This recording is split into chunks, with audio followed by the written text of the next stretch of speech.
You fantasize about it more than you'd ever admit. Not death, just disappearing.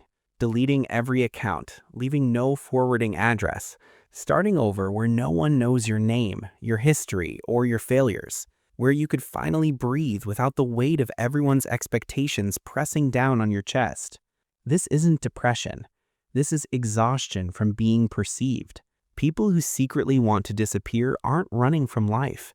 They're running from the performance of it, from the constant obligation to be consistent, to show up, to explain themselves, to meet the version of themselves that everyone else has decided they should be.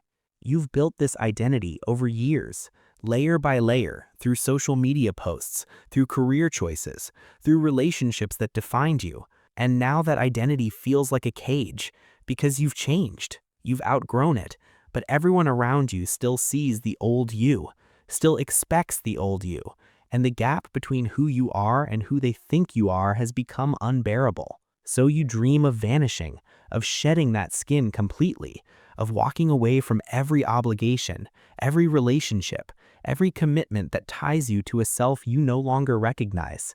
But here's what that fantasy is really about. It's not about escaping your life.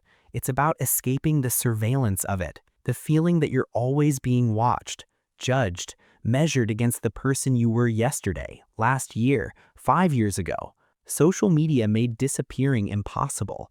Every version of you is archived, every mistake is searchable, every old photo, every outdated opinion, every past self you've tried to leave behind follows you like a shadow you can't outrun. And the exhaustion of being digitally permanent is crushing you.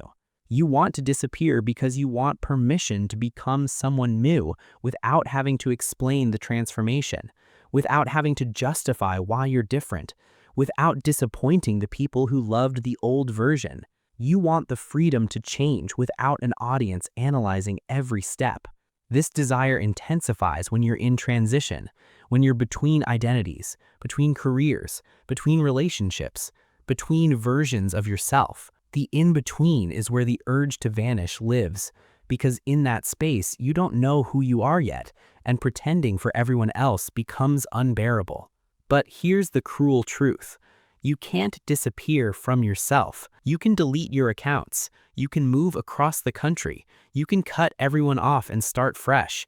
But you'll still be you, with the same patterns, the same fears, the same inner voice that drove you to want to escape in the first place. Geographic change doesn't heal psychological wounds. The people who actually disappear learn this the hard way. They restart their lives only to discover they brought themselves along, and within months, sometimes weeks, the same feelings return, because the problem was never the location or the people. The problem was the relationship with themselves. So what do you do with this desire? You honor what it's telling you. The urge to disappear is a signal. It's your psyche screaming that something needs to end, not your life, but some version of how you're living it.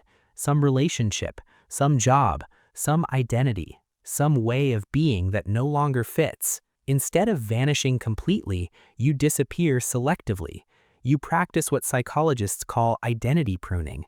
You let go of the relationships that only knew the old you.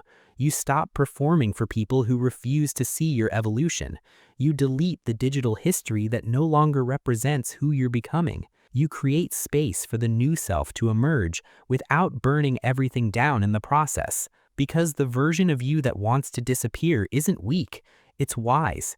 It knows something has to die for something new to be born. And sometimes the most courageous thing you can do is let the old you go, even if it disappoints people, even if it feels like betrayal, even if no one understands. You don't need to vanish, you need to transform. And transformation always feels like disappearing to the people who only knew the person you used to be. If this put words to a feeling you've been carrying in silence, you're not alone. Drop a comment if you've ever felt this way. Sometimes just naming it helps. And if you want more psychology that understands the parts of you that you don't share with anyone else, subscribe. This is a space for the thoughts you think you're not allowed to have.